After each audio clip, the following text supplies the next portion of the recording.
ما شاء الله انا مش هدوخكم معايا عشان بسم الله ما شاء الله اللهم صل على النبي. زي ما حضراتكم شايفين كده يا جماعه، العيون ديت ما شاء الله يعتبر عن ايه؟ عن زغاليل، كميه زغاليل. بصوا بسم الله ما شاء الله، ادي الزغاليل يا جماعه، ادي هنا بيض بسم الله ما شاء الله. قولوا بس ما شاء الله يا اخواتي، ما شاء الله. انا بفرجكم كل حاجه اهو بسم الله ما شاء الله، بدل ما اشيل واحط. ده الزغاليل يا اخواتي ما شاء الله، اللهم صل على كامل النور. اهو زغاليل اهي بسم الله ما شاء الله. طبعا يا جماعه انا ما قطعتش معاكم الفيديو علشان خاطر يبقى الكلام معاكم بكل ايه؟ بكل مصداقيه. بسم الله ما شاء الله زغاليل، اللهم صل على كامل النور ما شاء الله. شايفين هنا ام راقده اهي بسم الله ما شاء الله على البيض اهي، تمام ما شاء الله. اهو دي الاوضه بتاعتكم يا جماعه. الخنان ديت او الخنن ديت بسم الله ما شاء الله هتلاقوا كلها فيها ايه؟ فيها زغاليل. زي ما قلت لكم للحمام ما شاء الله هتغرق لك الدنيا زغاليل زي ما حضرتك شايف كده قدامكم. السلام عليكم ورحمة الله وبركاته. اللهم صل وسلم وبارك على رسول الله. ما يحلى الكلام إلا بذكر الرسول عليه أفضل الصلاة والسلام. طبعا احنا شايفين بقى مصطفى ماسك المقشة كده وبيكنس لنا السطح كده عشان يبقى كله على نظافة. ليه بقى؟ احنا يا جماعة اتعلمنا من يوم ما آخر مرة نظفنا السطح طلعنا أزيد من 16 شكارة فموتنا بجد، تعبنا جامد. فقلنا كل مدى يعني مثلا ايه مرة أو مرتين في الأسبوع نجيب المقشة كده ونكنس لنا السطح بتاعنا، طبعا عشان العفرة والتراب ونعقمه. اهم حاجه بقى في الحر لازم ننضف. صح، يعني عشان ابقى صريح معاكم ماشي يا جماعه، لازم لابد منها اللي هي النظافه. صح صح، لازم في الحر ده اسبوع، يعني ده في خلال اسبوع فعلا فعلا والله حاجه بتبقى صعبه. فانت على قد ما تقدر تحافظ عشان تحافظ على طيورك عشان ما ترجعش تقول السطح عندي مليان فش ومليان بق ومليان حاجات من كده. خلي بالك من النظافه، ما تقولش الفراخ عندي بتموت مفاجاه. الموت المفاجئ هقول لك برضه من النظافه. لكن الحر على قد ما تقدر رش ميه في الصبح كتير تمام ونضف كتير. صح الكلام، على قد ما تقدر. صح الكلام. كل الاوض بتاعتنا بننضفها وبنكنسها عشان يا جماعه برضو زي مصطفى ما قال لكم الحشرات، وطبعا عشان ما يجيلهمش ايه جدري ويتعبوا مننا. بنرطب على السطح بتاعنا وننضفه ونعقمه. ونرجع نشوف الفيديو النهارده هيتكلم عن ايه؟ عن عشاق الحمام. بس ما تروحوش مننا بعيد واعملوا لنا لايك واشتركوا لنا في القناه ليصلكم كل جديد، قناه مصطفى وامل. دلوقتي بعد ما نضفنا الصوت الدنيا ليلت علينا ما عرفناش نصور لكم. طلعنا تاني يوم النهارده معاكم وصفه للفراخ، معاكم وصفه للحمام، معاكم وصفه للكلاب، المنظر اللي هي الجراوي والحاجات ديت هنمتع عيونكم ان شاء الله. كل حاجه النهارده على سطحنا هنوريك وصفات ازاي ترقى البط. النهارده الفيديو كله ايه؟ منوع معلومات. النهارده اول حاجه الفراخ كده يا جماعه الخضروات. زي ما حضراتكم شايفين اول حاجه معاكم كده الخضروات مع الفراخ والبط والروم والحاجات دي. الخضروات جميله جميله جدا بتفتح شهيه البيض بتكون مناعته بسم الله ما شاء الله. زي ما حضراتكم شايفين كده بسم الله مهتمين عليها قد ايه. تمام ما شاء الله. اللهم صل على النبي. طبعا يا مصطفى هيسالوني امل ايه انواع الخضروات اللي هي بتبقى مفيده للفراخ عشان ما فيش يجي لهم انتفاخات. الحصل عندهم بتبقى ساعات منتفخه من كتر اكل الحبوب، فاحنا عايزين نعرفهم ان لازم ندي خضروات على قد ما تقدر. يعني احنا معانا دلوقتي يا جماعه عملنا كوسه، ده قشر الكوسه بدل ما نرميه نطلعه ده ايه؟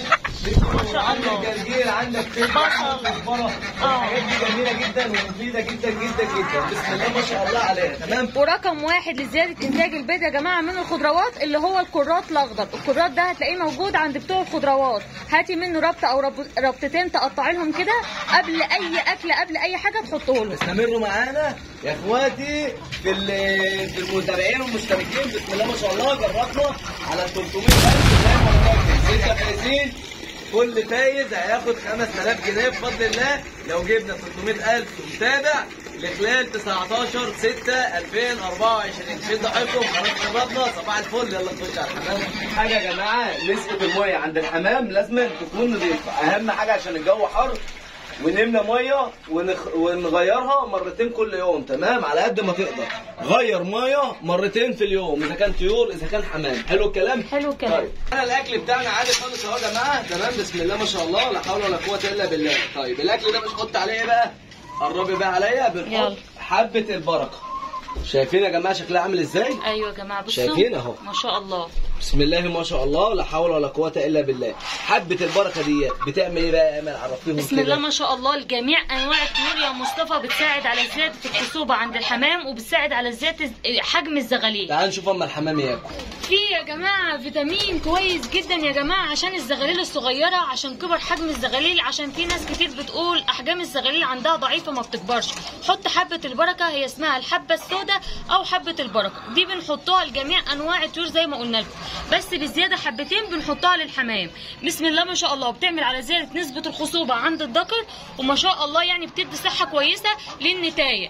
تمام يا جماعه، وده اهم حاجه. طول ما صحه الحمام قدامك كويس وبصحه كويسه هتاخد منه انتاج وفير من الزغاليل. تمام يا جماعه، يلا بينا نتفرج كده على زغاليلنا ونشوف قدامكم. ما شاء الله، انا مش هدوخكم معايا عشان بسم الله ما شاء الله اللهم صل على النبي. زي ما حضراتكم شايفين كده يا جماعه، العيون ديت ما شاء الله يعتبر عن ايه؟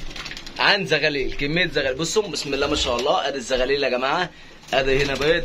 بسم الله ما شاء الله، قولوا بس ما شاء الله اخواتي، ما شاء الله. انا بفرجكم كل حاجه اهو، بسم الله ما شاء الله، بدل ما اشيل واحط. ده الزغاليل يا اخواتي ما شاء الله، اللهم صل على كامل النور. اهو زغاليل اهي، بسم الله ما شاء الله. طبعا يا جماعه انا ما قطعتش معاكم الفيديو علشان خاطر يبقى الكلام معاكم بكل ايه؟ بكل مصداقيه. بسم الله ما شاء الله، زغاليل اللهم صل على كامل النور ما شاء الله. شايفين هنا راقده اهي، بسم الله ما شاء الله على البيض اهي. تمام ما شاء الله. اهو دي الاوضه بتاعتكم يا جماعه. الخنان ديت او الخنن ديت بسم الله ما شاء الله هتلاقوا كلها فيها ايه؟ فيها زغاليل. زي ما قلت لكم يا جماعه، خلوا بالكم من حبه البركه. حبه البركه ديت كويسه جدا جدا جدا للحمام، ما شاء الله هتغرق لك الدنيا زغاليل زي ما حضرتك شايف كده قدامكم. تمام ما شاء الله، شايف الزغاليل؟ بسم الله ما شاء الله. الخنن يا جماعه بسم الله ما شاء الله ما شاء الله، دي كلها ما شاء الله زغاليل. احلى كلام، احلى كلام. شايفين الحمام بتاعنا طاير، يعني بيحدق. عندنا على السطح طوب متكسر، عندنا رمل، عندنا كل التحاديق المطلوبه، وكمان بودره البلاط. لازم على قد ما تقدر تدي تحاديق، لو علبه كده او فقاره فاضيه وتحط لهم تحاديق يحدقوا منها. وطبعا الحبه السوداء دي يا جماعه، اي طير بيلاقي حاجه غريبه فبينقط فيها وهياكلها، عشان ما تقولش مثلا يا امل ممكن مش هيرضى الحمام ياكلها، لا هياكلها. ولو ما كلهاش يا ستي، اغلي معلقه كبيره من حبه البركه وعليها معلقه من الحلبه وحطيها على لتر ميه عاديه. تمام، اغلي المكون ده حطوا لهم يشربوا منه على الريق. شوفي انتاجك هيبقى عامل ازاي، وادعي لي انا ومصطفى. ما شاء الله لا حول ولا قوه الا بالله. عندهم شباكين، شباك جوه بيخشوا منه، تمام، والشباك ده انا قافله عشان الفراخ كانت بتنط منه. قالوا كده يا جماعه تخشوا على الاوضه بتاعت البط اللي راقد. بسم الله بسم الله ما شاء الله. نطمن برضو على حاجتنا زي ما عارفين في كل فيديو. بسم الله ما شاء الله، اللهم صل على النبي. البط ده سوداني يا جماعه، احسن بط يرقد معاك، اللهم صل على النبي. اما دول يا جماعه، البطه دي والبطه البيضه دي يا جماعه بط مسكوفي خليط، طالع عندنا رقد من على سطح مصطفى وامل. بسم الله كده دخلنا يا جماعه عند الكلاب. بسم الله اللهم صل على النبي. ما شاء الله ما شاء الله ما شاء الله. خش يلا خش جوه. جراوينا كبرت ما شاء الله. زومين عليهم النبي. اللهم صل على النبي. الله اكبر ما شاء الله. طبعا بصوا بيشدوا في الكيس ازاي. بسم الله ما شاء الله. طيب الجراوي دي بقى عايزين نوكلوها زي ما انتم شايفين، اتلمت علينا. اخواتي قالوا لي بقى هنعملوا لها، استنوا بس استنوا. صحيح الاول ده اكل ايه؟ اكل جيسكا. تمام مش اكلكم انتوا خالص، استنوا.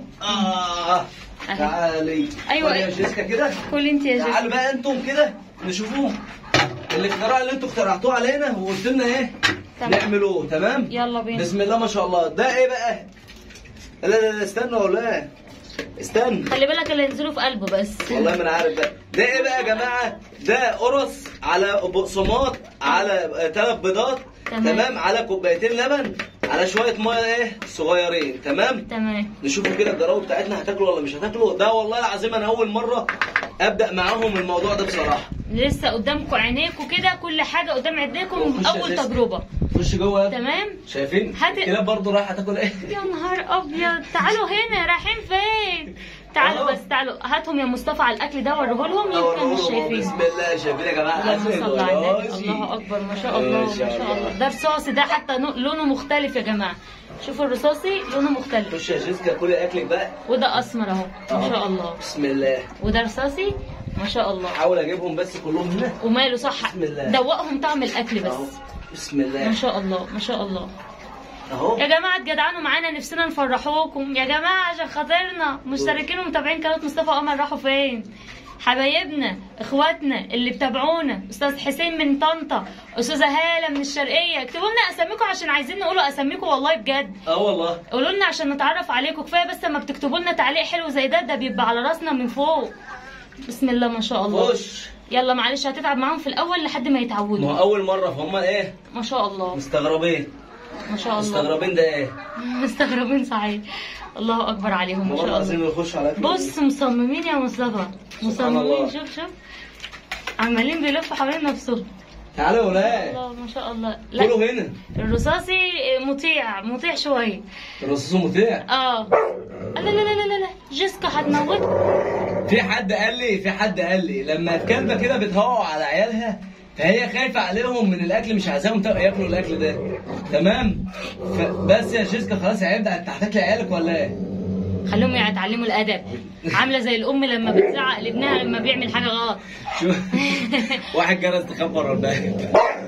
واحد جرس تخاف بره الباب. انا هطلع اجري. تعال. رايح فين؟ ما تخافش. تعال. دي ماما حبيبتك. ماما ما تقلقش مش هتضربها. ماما بتزعق بس. مش هتضربها. والله سبحانك يا رب، فعلا عامله زي الام بجد لما بتحب تزعق لعيالها. سبحان الله. صح؟ حتى في الكلاب في الحاجات دي. امل بتمسك عيالها. انت يا بنت. انت يا ولد. انا هعمل على العيال شويه. ما معلش. سبحان الله. انا اللي بقعد معاهم اكتر. سبحان الله. يلا بينا. هم سووا الاكل وعايزين يخشوا برضه على اكلهم. طب هنعملوا ايه بقى يا جماعه؟ قولوا لنا. خليها هي تعلمهم الادب. نطلعوها بالاكل بتاعها بره. نطلعوها بره. لا سامعين الصوت ده ولا مش سامعين؟ انا حاسس ان هي هتعدينا هنا. بص يا مصطفى. ايه جيسكا؟ خلاص يا جيسكا عجالي مالك بايه؟ متابعينا بيتفرجوا عليكي، هيشتموك، هيقولوا عليك انت قلت الادب. ما ينفعش اللي انت بتعمليه ده، عيالك برضه. لا شوف بيبص بينط لها ازاي. ما شاء الله ما شاء الله. ما شاء الله. النهارده يا جماعه الجرامه ديت عندها النهارده بتاع كام يوم؟ 25 ولا 25 يوم. 25 يا اما 23 يوم. تمام. انا مش فاكر، مش متذكر بالظبط والله يا جماعه. بس هو ايه من 23 يوم الى 25 يوم الجراوه اللي انتوا شايفينها ده. تمام ما شاء الله. شدوا حيلكم معانا والله العظيم، هنعمل لكم فيها جوائز وهنعمل لكم كل حاجه جوائز. استمروا بس معانا انتم. تمام. وان شاء الله نفرحوكم، وان شاء الله نقدر نساعدكم كلكم بفضل ربنا سبحانه وتعالى. ربنا يقوينا ونقدر نفرحكم. ما خلاص يا جيسكا مش عارفه اتكلم. ما شاء الله ما شاء الله. دول واقفين على جنب ما شاء الله، خايفين فقالوا ايه يقفوا على جنب احسن لهم.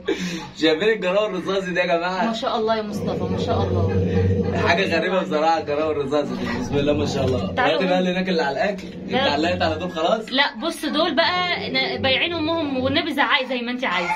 بصي اضربي زي ما انت عايز. احنا والله احنا قايمين من على الاكل. ايوه والله. في واحد يعني غلبان ورا هناك اهو. في انا عايز اكل، عايز ارضع. ما شاء الله. شوفوا لي اي حل. ما شاء الله ما شاء الله يا جماعه. شوف اللي ماسك حته الجلد ده بيجري بيها. لا ده مش شافتك هتضربك. شايفين ما شاء الله يا جماعه. فانا بسيبهم كده بحريتهم بصراحه عشان انا مش عارف اعمل ايه. خضروات كده يا جماعه بنرمي لهم شويه علف بقى 18% وزياده انتاج البيض. تمام ما شاء الله. احنا ما عندناش حاجه تسمينه على السطح فعشان كده بنرمي علف 18% لزياده انتاج البيض. ده من اجود ومن احسن الانواع للعلف لزياده انتاج البيض. لو حابب انك تعمل مشروع انتاج بيض يعني تمام، انصحك انك توكل علف 18%. تمام يا جماعه. هو العلف ده كويس جدا ومفيد جدا. تعالوا بقى نشوفوا الكتاكيت اللي احنا عاملين عليها عرض تحت. يلا بينا. ما شاء الله. ده كان اخر حاجه معانا يا جماعه، ال3 روميات والبطه والفرختين ما شاء الله اللي احنا هنطلعهم معاكم هدايا. ويا رب الفيديو بتاعنا يكون خفيف على قلبكم ونكون قدرنا النهارده نستمتعوا معاكم وانتوا تستمتعوا معانا. صباح الفل صباح العسل كل اخواتنا وحبايبنا، بنحبكم في الله. كل متابعين قناه مصطفى وامل على اليوتيوب بنحبكم وبنعشقكم في الله والله العظيم. والسلام عليكم ورحمه الله وبركاته.